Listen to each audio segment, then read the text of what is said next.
নমস্কার বন্ধুরা, আজকে আমি খুব সহজ একটা রেসিপি শেয়ার করব। সেটা হলো ভাত করলার পুর।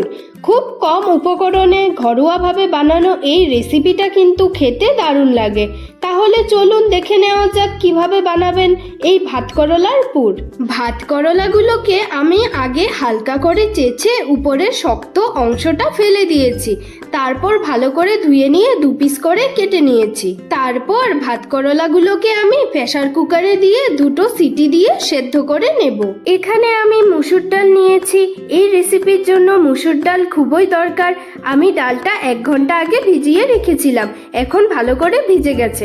তাই এবার এগুলো মিক্সার জারে দিয়ে একটা মসৃণ পেস্ট বানিয়ে নেব। ভাত করলাগুলো আমি আগে প্রেসার কুকারে দিয়ে দুটো সিটি মেরে সেদ্ধ করে নিয়েছিলাম। এখন দেখতেই পাচ্ছেন ভাত করলাগুলো খুব সুন্দরভাবে নরম হয়ে সেদ্ধ হয়েছে, ঠিক যেমনটা আমাদের দরকার। এবার আমি একটা চামচের পেছনের দিকটা নিয়ে ধীরে ধীরে ভেতরটা ফাঁকা করে নেব। ভেতরের যে বীজগুলো থাকে সেগুলো আস্তে আস্তে বের করে আলাদা করে রাখছি। এভাবে সবগুলো ভাত করলার ভেতরের অংশটা পরিষ্কার করে নেব, যাতে পরে আমরা খুব সহজে এর মধ্যে পুরটা ভরতে পারি। জানেন তো, ছোটবেলায় আমি ভাত করলা একদমই খেতে পারতাম না। মা যতই বানাতো আমি নানা অজুহাত দিতাম, কিন্তু একদিন মা এই ভাত করলার পুর বানিয়েছিল। প্রথমে ভেবেছিলাম খেতে হয়তো ভালো লাগবে না, কিন্তু খাওয়ার পর আমি একদম অবাক। এত মজাদার হবে ভাবতেই পারিনি। সেই থেকেই করলার সাথে আমার বন্ধুত্ব হয়ে যায়। তাই ভাবলাম আজকে আপনাদের সাথেও এই রেসিপিটা শেয়ার করি। হয়তো আপনাদের বাড়িতেও কেউ ভাত করলা পছন্দ করে না, কিন্তু এভাবে বানালে সেও খেতে ভালোবাসবে। এই তো দেখতে দেখতে সব ভাত করলাগুলোর ভেতরের বীজগুলো বের করে আলাদা করে রেখেছি। এরপর শস্য, পেঁয়াজ, রসুন আর ভাত করলার ভেতরের বীজগুলো একসাথে নিয়ে কাঁচা লঙ্কা দিয়ে বেটে নিয়েছি। আমি হাতে বেটেছি, তবে আপনারা চাইলে মিক্সারেও করে নিতে পারেন। তারপর একটা কড়াই গরম করে তাতে পরিমাণ মতো তেল দিয়ে দিলাম। তেল গরম হলে পেঁয়াজ কুচি দিয়ে একটু লালচে করে ভেজে নিলাম। এবার আমরা যে পেস্টটা বানিয়েছিলাম পেঁয়াজ, রসুন, শস্য, কাঁচা লঙ্কা আর ভাত করলার ভেতরের অংশ দিয়ে, সেটা দিয়ে দিলাম। এর সঙ্গে পরিমাণ মতো নুন আর হলুদ দিয়ে সব কিছু ভালো করে মিশিয়ে নিলাম। এবার এটাকে ধীরে ধীরে নেড়ে কষাতে থাকবো যতক্ষণ না মশলাটা একদম ভালো করে শুকনো হয়ে যাচ্ছে আর ভেতরের জলটা পুরোপুরি শুকিয়ে যাচ্ছে, ততক্ষণ কষাতে থাকবো। দেখতেই পাচ্ছেন কত সুন্দরভাবে মশলাটা ভাজা হয়েছে আর কষানো হয়েছে। এবার এই পুরটা আমি একে একে সব ভাত করলার ভেতরে ভরতে শুরু করব। একটা করে ভাত করলা নিয়ে চামচ বা হাতের সাহায্যে আস্তে আস্তে পুরটা ভরে দেব। খেয়াল রাখতে হবে পুরটা যেন ভেতরটা পর্যন্ত ভালোভাবে ভর্তি হয়, আর বেশি চাপ দেবেন না, না হলে ভেঙে যেতে পারে। এভাবে ধীরে ধীরে সব ভাত করলাগুলোর ভেতরে পুরটা ভরে নেব। দেখতেই পাচ্ছেন ভরার পর ভাত করলাগুলো কত সুন্দর লাগছে। এই রান্নাটা কিন্তু খুবই সিম্পল, আর এতে অতিরিক্ত কোনো মশলাও লাগে না। বিশেষ করে গরমের সময় আমরা বেশি মশলাদার খাবার খেতে পারি না, তাই এই রেসিপিটা একদম পারফেক্ট, হালকা, সহজ আর খুবই সুস্বাদু। তাই অবশ্যই একবার বাড়িতে বানিয়ে খেয়ে দেখবেন, আর কেমন লাগলো সেটা আমাকে জানাবেন। এবার আমি একটা পাতলা মিশ্রণ তৈরি করব। তার জন্য আগে যে ডালটা বেটে নিয়েছিলাম সেটা একটা বাটিতে নিয়ে নিলাম। এরপর এতে দেব সামান্য চালের গুঁড়ো, পরিমাণ মতো নুন আর একটু হলুদ গুঁড়ো।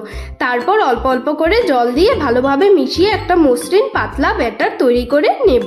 এবার একটা কড়াই বসিয়ে ভালো করে গরম করে নেব। তারপর তাতে পরিমাণ মতো তেল দিয়ে দেব। তেলটা গরম হয়ে গেলে আমরা ভাজা শুরু করব। এবার যে ভাত করলাগুলোর ভেতরে পুর ভরে রেখেছিলাম সেগুলো একে একে এই ডালের ব্যাটারের মধ্যে ডুবিয়ে নেব। খেয়াল রাখতে হবে ভাত করলাগুলো চারদিক যেন ভালো করে ব্যাটার দিয়ে কোট করা হয়। তারপর ধীরে ধীরে এক একটা করে গরম তেলের মধ্যে দিয়ে দেব।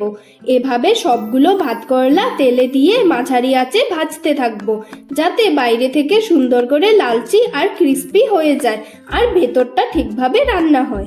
এভাবে ভাজতে ভাজতে মাঝে মাঝে উল্টে পাল্টে দেব, যাতে সব দিক সমানভাবে ভাজা হয়। যখন দেখবেন বাইরের দিকটা সুন্দর সোনালি রং হয়ে গেছে আর একদম খাস্তা হয়ে উঠেছে, তখন এগুলো তেল থেকে তুলে নেব। চাইলে একটা টিস্যু পেপারের উপর তুলে রাখতে পারেন, এতে বাড়তি তেলটা শোষে নেবে। তারপর গরম গরম এই সবগুলো ভাত করলা একসাথে ভাজা সম্ভব হয়নি, তাই যেগুলো বাকি রয়ে গিয়েছিল সেগুলো আগের মতোই একে একে ডালের ব্যাটারের মধ্যে ডুবিয়ে নেব। ভালো করে চারদিক ব্যাটার দিয়ে কোট করে নেব, যাতে ভাজার সময় সুন্দর একটা আবরণ তৈরি হয়। এবার আস্তে আস্তে এক একটা করে গরম তেলের মধ্যে ছেড়ে দেব। তেলটা মাঝারি আঁচে রাখতে হবে, যাতে ভেতরটা ভালোভাবে সেদ্ধ হয় আর বাইরের দিকটা অল্প অল্প ক্রিস্পি হয়ে ওঠে। এভাবে ভাজতে ভাজতে মাঝে মাঝে উল্টে পাল্টে দেব, যাতে সব দিক সমানভাবে সোনালি রং হয়ে ভাজা হয়। দেখতেই পাচ্ছেন আস্তে আস্তে ভাতকরলাগুলো কত সুন্দর করে ফুলে উঠেছে আর রংটাও একদম লোভনীয় হয়ে যাচ্ছে। যখন বাইরের দিকটা একদম মচমচে আর সোনালি রং হয়ে যাবে, তখন এগুলো তেল থেকে তুলে নেব। চাইলে আবার টিস্যু পেপারের উপর রেখে বাড়তি তেলটা ঝরিয়ে নিতে পারেন। এই ছিল আজকের ভাতকরলার পুরের রেসিপি। আশা করি আপনাদের ভালো লেগেছে। যদি ভালো লাগে তাহলে ভিডিওটাকে একটা লাইক দিন আর চ্যানেলটা সাবস্ক্রাইব করতে ভুলবেন না। আপনারা যদি এই রেসিপিটা বাড়িতে বানিয়ে থাকেন তাহলে কেমন হয়েছে অবশ্যই কমেন্ট করে জানাবেন। আবার খুব তাড়াতাড়ি নতুন একটা মজার রেসিপি নিয়ে আপনাদের সামনে হাজির হব। ততদিন সবাই ভালো থাকুন, সুস্থ থাকুন। ধন্যবাদ।